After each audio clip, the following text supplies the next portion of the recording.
nakakahambol nito guys. Pogi mas pogi to guys. Hindi, mas pogi to. First day ng shooting ni Eman para sa teleserye mga ka-star, ang Never Say Die. Ay nako, itong ating mga ka-star lahat napapansin. From holding hands, may nagselos, may rival issue. Ayan, ang dami nila napapansin. Kaya pag-usapan natin lahat yan, ichichika ko sa inyo sa video na to mga ka-star. Bago tayo magpatuloy, pakiusap po, please like, share, and subscribe. Ang simpleng act of kindness na iyan ay malaking tulong sa aming channel. Hello mga ka-star! Andito na naman ang inyong Madam Becky, ang intrigerang Beshi. At parang si Eman, andito na rin sa Manila. Ngayong araw nga mga ka-star, ang first shooting day ni Eman. Kumbaga, first teleserye niya din ito mga ka-star. Alam niyo na yung title, Never Say Die. So parang action teleserye ito mga ka-star. So bagay na bagay kay Eman.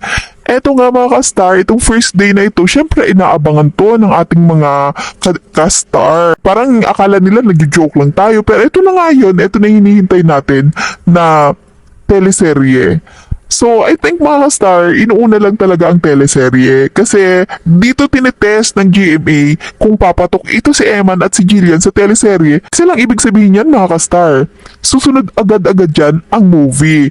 Kaya doon sa mga supporter ni Eman at ni Jillian, aba, itodo na natin ang suporta para makita natin agad-agad yung inaasam nating movie, di ba mga ka-star? So, ayan, ito yung ating comment section mga ka-star. Paulan na natin yan ng comments para makita ng GMA na ang dami talagang naghihintay sa movie, di ba mga ka-star? Anyway, ito na nga pag-usapan natin. Yung mga nagganap, syempre may wish si Jillian na gusto niya makatrabaho si Eman para lagi silang magkita, o di ba? Ang galing ni Jillian, at least honest si Jillian. So ito na nga nangyari na, and first day of shooting, kita naman mga ka-star, di ba? Nag-viral naman, nakikita natin na si Jillian ang sumalubong nag-welcome dito kay Eman, at dun sa video na ating napapanood ay nakita natin na parang kakaiba yung tingin ni Rahel, si Rahel Biria mga star. So iba yung tingin ni Rahel, so parang naku-curious yung mga netizens natin kung anong ibig sabihin ng tingin. Ito ba, nagsiselos ba to?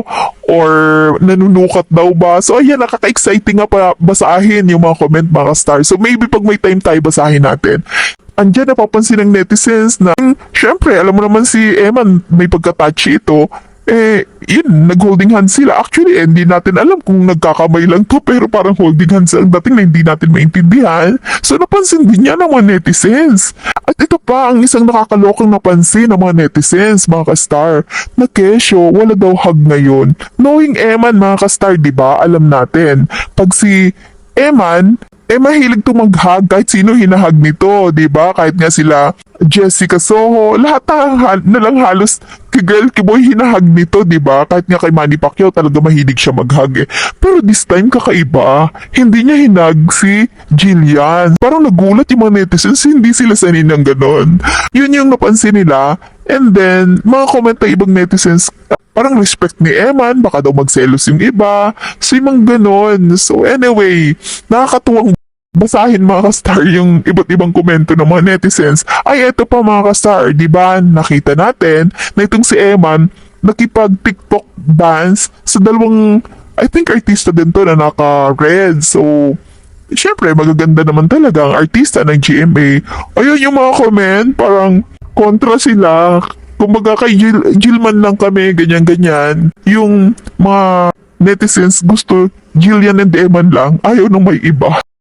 So ganon sila ka-fanatic mga ka-star. Kayo din, ganon din ba? So tayo mga ka-star, Jillian and Eman lang tayo, walang iba, walang pwedeng sumingit, walang Rahel. At eto pa nga mga ka-star, eto palang pag mga shooting na yan, meron pala silang iba't ibang tent. So bawat artista may mga tent, especially siguro pagka maraming member ng family or ng team, talagang may special tent. Pero siguro, yung mga ibang konti lang, baka sama na sa tent, we don't know. Pero ang daming tent kasi doon sa shooting location.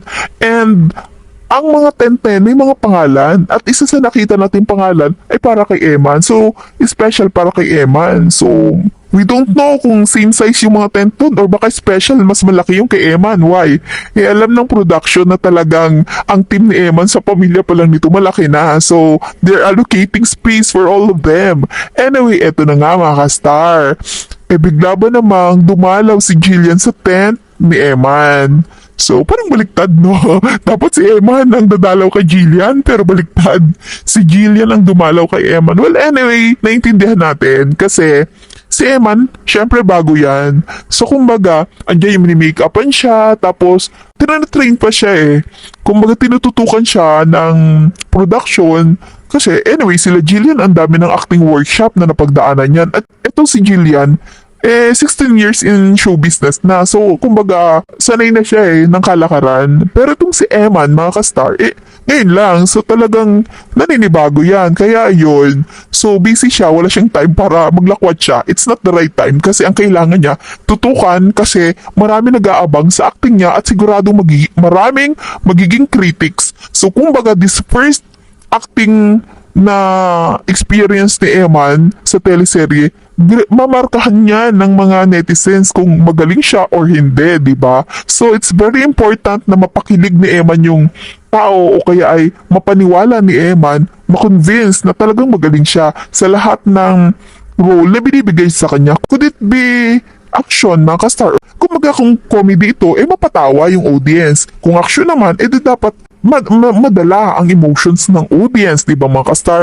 So kung may konting love story ito, di mapakilig yung fans, o di ba mga ka-star? So, pero ako mga ka-star, tiwala ako sa capacity na itong si Eman. So anyway mga ka-star, medyo mahaba na yung ating napag-usapan. Gusto ko pa naman sanang basahin sa inyo yung mga comment ng ating mga netizens. So, mga ka-star, na basahin or alamin yung mga reactions ng mga netizens.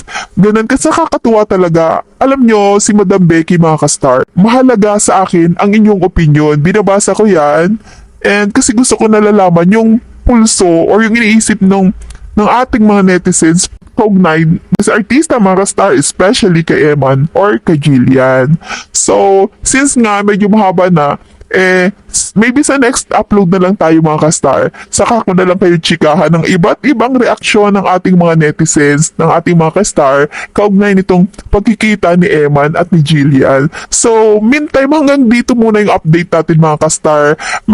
Siguraduhin nyo mga ka-star na nag-subscribe kayo dito sa ating channel para updated po kayo sa mga bagong upload ni Madam Becky, mga ka-star, especially tungkol dito sa Eman and Jillian Love Team. Ayan. So, kung nagustuhan nyo ang ating video ngayon mga ka-star, please like and share. At syempre, huwag kalimutang mag-comment sa ating comment section mga ka-star ng ating opinion, ng ating tips, any comment regarding dito kay Eman at kay Jillian mga ka-star at sa kanyang first shooting day. So ayan, muli ito po ang inyong Madam Becky, ang inyong intrigerang beshi. Maraming salamat sa inyong panonood at hanggang sa muli mga ka-star. Maraming salamat sa panonood mga ka-star. Kung nagustuhan ninyo ang video na ito, huwag kalimutang i-like, i-share sa inyong mga kaibigan at mag-comment ng inyong opinion sa ibaba. At syempre, i-subscribe na rin para lagi kayong updated sa mga susunod nating videos. Kita-kits ulit sa next upload mga ka-star. Huwag palampasin!